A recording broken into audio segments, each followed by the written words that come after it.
السلام علیکم ورحمۃ اللہ وبرکاتہ۔ آج ہم سورہ بقرہ کی آیت نمبر 11 کے اندر ایک اور نشانی جو اللہ تعالیٰ نے منافق لوگوں کی بتائی ہے اس کے بارے میں کریں گے جی مطالعہ۔ تو اللہ کہہ رہے ہیں جی اپنے قرآن کے اندر سورہ بقرہ آیت نمبر 11، وَإِذَا قِيلَ لَهُمْ، اور جب کہا جاتا ہے ان سے، کن سے جی؟ وَإِذَا، اور جب، قیلا کہا جاتا ہے ان سے، وَإِذَا قِيلَ لَهُمْ لَا تُفْسِدُونَ، نہیں پھیلاؤ تم، لا تفسدون، لا مانے نہیں، تفسدو تم فساد کرو، فی الارض یعنی کہ زمین میں۔ زمین کے اندر فساد کیا ہوتا ہے؟ جس سے ماحول کے اندر بگاڑ پیدا ہوتا ہے، یعنی کہ جو بات کرنے والا ہے وہ تو اپنے قول کر کے چلا گیا، لیکن اس سے کیا ہوتا ہے؟ آپس میں دو فریقین کے بیچ میں ہو جاتی ہے یہ لڑائی۔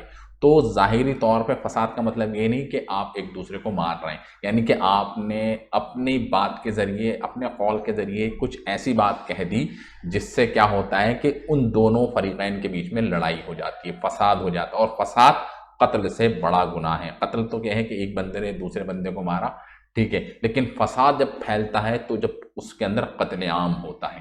وَإِذَا قِيلَ لَهُمْ لَا تُفْسِدُوا فِي الْأَرْضِ، جب ان سے کہا جاتا ہے، یعنی کہ جو لوگ منافق ہوتے ہیں ان کی ایک نشانی ہے کہ زمین کے اندر فساد مت پھیلاؤ۔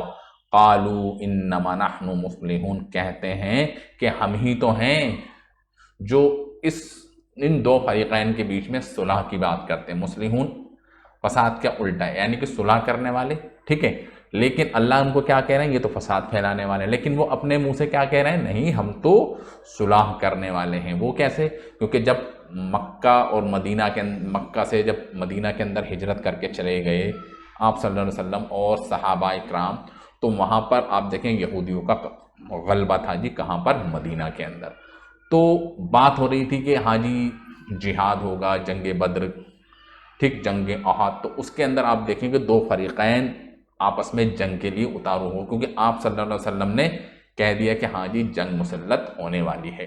تو یہ لوگ چاہ رہے تھے کہ ہاں جی ہم نیوٹرل طور پہ کام کریں، یعنی کہ ہم مسلمانوں کے ساتھ بھی رہیں اور جو وہاں کے جو غیر مسلم جو لوگ ہیں یعنی کہ کفار ان کے ساتھ بھی رہیں، ٹھیک ہے، اور دونوں کے بیچ میں ایز اے انٹرمیڈیٹر کریں جی کام، اور جس کا پلڑا بھاری ہو اس کے ساتھ بعد میں ہم جڑ جائیں۔ یعنی کہ ایک ایسی پالیسی کو یہ اپنا رہے تھے کہ لوگوں کو سمجھاتے تھے بھیا لڑائی مت کرو، خون خرابہ ہوگا، قتل عام ہوگا، یہ ہوگا، وہ ہوگا۔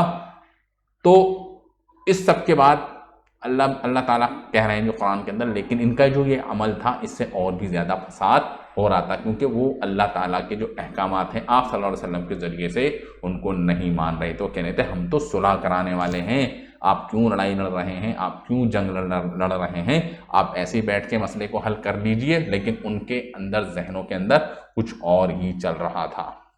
ظاہری طور پہ تو وہ چاہ رہے تھے کہ ہم مسلمانوں کے ساتھ ہیں، ٹھیک ہے، اور دوسری طرف یہ بھی ظاہر کر رہے تھے کہ ہم غیر مسلمانوں کے بھی ساتھ ہیں، ٹھیک ہے، تو ایک ڈپلومیٹک وے کے اندر وہ اس طریقے کو بیان کر رہے ہیں۔ تو اللہ تعالیٰ کیا کہہ رہے ہیں؟ ان کا یہ عمل، ان کو تو لگ رہا تھا کہ ہاں جی اصلاح کرا رہے ہیں، لیکن حقیقت میں یہ فساد پھیلا رہے ہیں۔ تو اللہ تعالیٰ نے اس لیے کہا وَإِذَا قِيلَ لَهُمْ لَا تُفْسِدُوا، یعنی کہ ان کا یہ عمل جو ظاہری طور پہ ان کو صلح کا ذریعہ دیکھا تھا، لیکن یہ حقیقت میں فساد کی سب سے بڑی بنیاد تھی۔ تو اللہ تعالیٰ ان کی یہ ایک پہچان کو، ایک بڑی نشانی کو بتا رہے ہیں کہ حقیقت میں یہی لوگ مفسد ہیں، یعنی کہ فساد کرنے والے۔ الا انہم هم المفسدون ولکن لا یشعرون، لیکن حقیقت میں یہی لوگ ہیں فساد کرنے والے، لیکن یہ شعور نہیں رکھتے، یعنی کہ اپنے آپ کو تو سمجھ رہے ہیں کہ ہاں جی ہم تو بہت بڑے اصلاح کرنے والے ہیں، خیر خواہ ہیں، لیکن حقیقت میں یہی لوگ فساد پھیلا رہے ہیں۔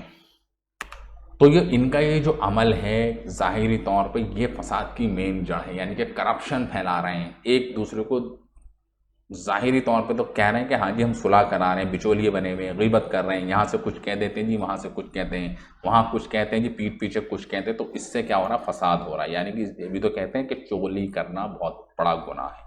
اس سے کیا ہوتا ہے؟ دو فریقین کے بیچ میں بہت بڑی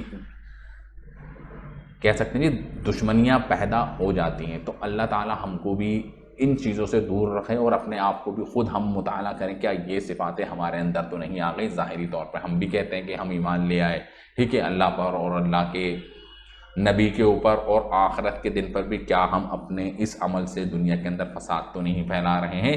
کیا ہم ظاہری طور پر دکھا رہے ہیں کہ ہم اصلاح کر رہے ہیں؟ کیا واقعی میں ہم اصلاح کر رہے ہیں یا آپس میں دو فریقین کے بیچ میں لڑائی لڑوا رہے ہیں؟ تو اپنے آپ کو بھی ہر آیت کے اوپر جائزہ لیجئے کہ کیا یہ سب چیزیں میرے اندر تو منافقت کی پہچان نہیں ہے؟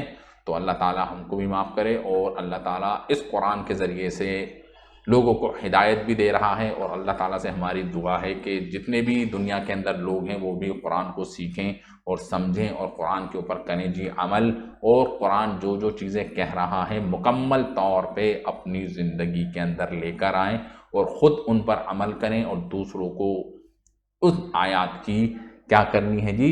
دعوت دینی ہے کہ آپ بھی اس قرآن کو سمجھیں اور قرآن کیا کہہ رہا ہے حقیقت میں اس کو اپنی زندگی میں لائیں، تبھی ہم ایمان والے ہوں گے جی، جب ہی ہم کہہ سکتے ہیں کہ ہمارا ایمان قرآن کے اوپر ہے۔ یعنی قرآن کے اندر بہت ساری باتیں ایسی ہیں جو ہم کہتے دیتے ہیں کہ ہاں جی ٹھیک ہے، لیکن کرتے ہوئیں گے جو ہمارا من کرتا ہے، تو کیا ہم بھی ایمان والے ہیں؟ نہیں۔